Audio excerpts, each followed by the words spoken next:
कथा प्रसन्न में पधारे हुए समस्त भक्तवृंद, श्रद्धालु, यजमान परिवार, आप सभी को भी मेरा प्यार भरा जय जय श्री राधे, जय जय श्री राम।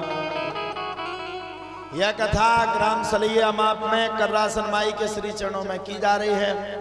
कथा के मुख्य यजमान के रूप में विराजमान श्रीमती संतोषी श्री आशीष पाठक जी, आप रानू महाराज के पूजनीय माताजी, पिताजी एवं समस्त ग्रामवासियों के जन जन के सहयोग से एक एक गांव वालों की यह कथा है, किसी व्यक्ति विशेष की कथा नहीं है। समस्त ग्रामवासियों के सहयोग के द्वारा यह श्रीमद् भागवत कथा, जिसके आज हम और आप सभी के सहयोग के कारण हम और आप सभी आज कथा के पूर्ण दिवस में प्रवेश करने के लिए जा रहे हैं। कथा का आज पूर्ण सत्य है, आया है सो जाएगा राजा रंग फकीर, कोई चढ़ चला सिंहासन पर, कोई बंधा जंजीर। इस संसार में जिसका आना तय है उसका जाना तय है, जिसका आना तय है उसका जाना तय है, जो आएगा वो जाएगा। ऐसे ही 7 दिन पूर्व हम भी आपके गांव में आए थे। पहले दूसरे दिन तो ऐसे लगे कहां से कहां फंस गए, 7 दिन कैसे निकलेंगे। पहले दूसरे दिन यही लगे कैसे 7 दिन निकले, कैसे क्या करें, कहां फंसे, कहां कथा हो रही।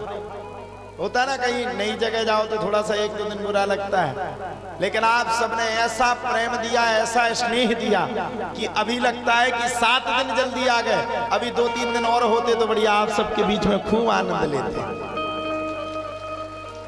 लेकिन समय की बात है, चूंकि कथाएं सब व्यवस्थित रूप से लगी हुई हैं, एक एक दिन के पूरे फिक्स कार्यक्रम हैं। 6 महीना 1 साल तक पूरी बुकिंग रहती है, तो एक दिन का भी समय अनव्यवस्थित नहीं है। इस कारण से नहीं रुक पा रहा। अगर 2-3 दिन का समय होता तो हम कहते 7 दिन की ये कथा हो गई, 3 दिन की वैष्णो माता की कथा आप सबको सुनाएंगे। अगर होता समय तो, अगर होता तो, अब लेकिन समय ही नहीं।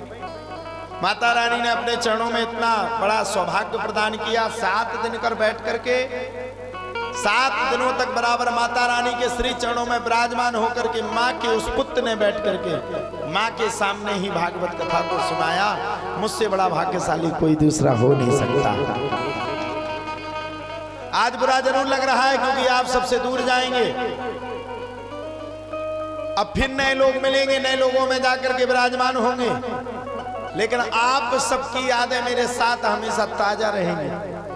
और चिंता मत करना, मैं भी आप सबसे दूर नहीं जा रहा। या तो आपके दिमाग में रहूंगा, दिमाग में नहीं रहूंगा तो आपकी आत्मा में रहूंगा, आत्मा में नहीं रहूंगा तो फोन में रहूंगा, फोन में नहीं रहूंगा तो यूट्यूब पे रहूंगा, यूट्यूब पे नहीं रहूंगा तो संस्कार टीवी पे रहूंगा, संस्कार टीवी पे नहीं रहूंगा तो इंस्टाग्राम पे रहूंगा, इंस्टाग्राम पे नहीं रहूंगा तो फेसबुक पे रहूंगा।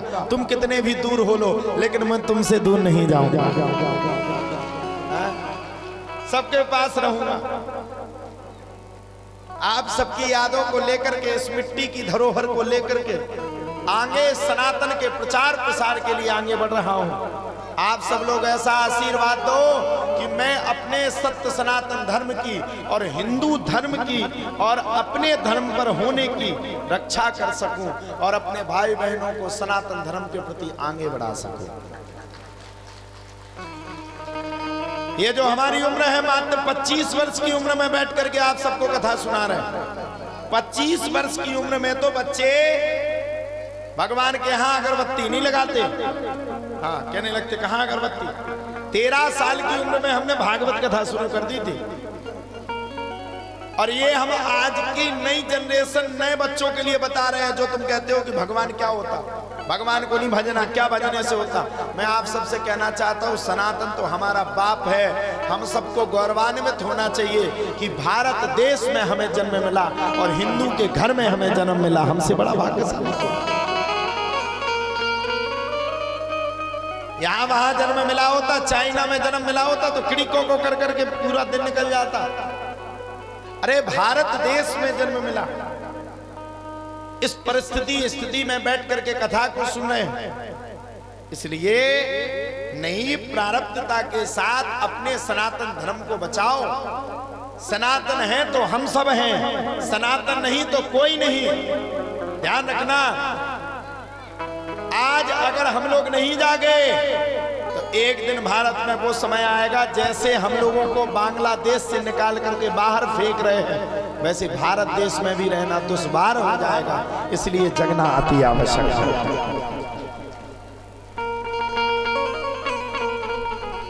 भगवान की कथा अनंत है। हरि अनंत हरि कथा अनंता, कहें सुने बहुविधि सब संता। संतों ने भी इस बात को प्रारब्धता के साथ निवेदित किया है कि ये कथा अमर है।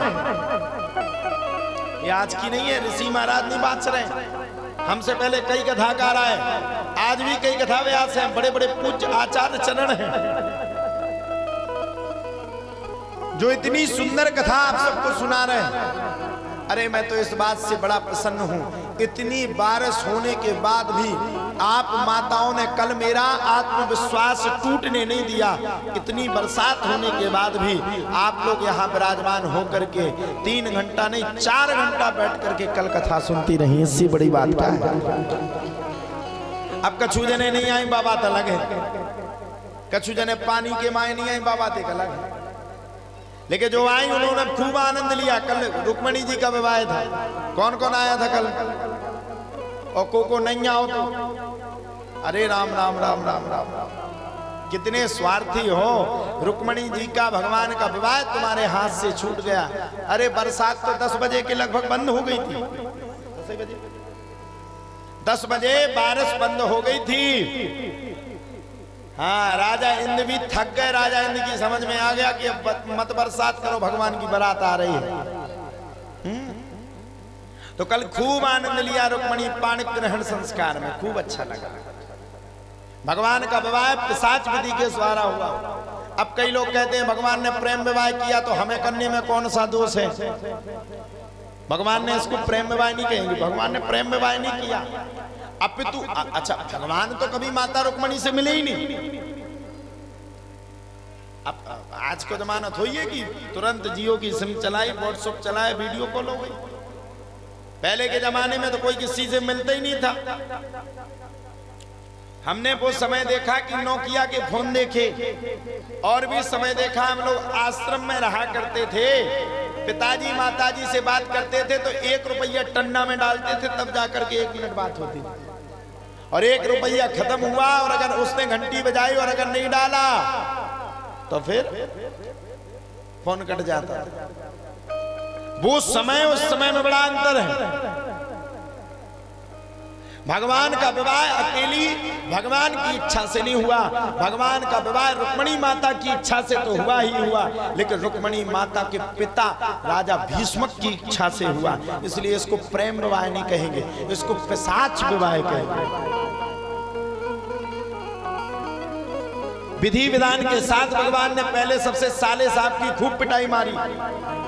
साले साहब चक रहे थे ज्यादा, देवत्रे का भगवान ने खूब पिटाई, और साले साहब की जैसे पिटाई हो गई सो भगवान भैया बारात को लेकर के रुक्मणी माता के यहाँ पहुंच गए। बड़ी सुंदर भगवान की बारात आई, इतनी सुंदर जिसकी कोई सीमा नहीं। पूरा नगर प्रसन्न हो गया, मानो सारे नगर में इतनी प्रसन्नता की छटा छाई कि पूरा नगर नृत्य कर रहा है।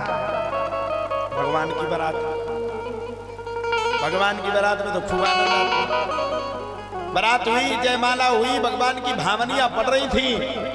माताओं ने भगवान को विवाह की गारी देना शुरू कर दिया।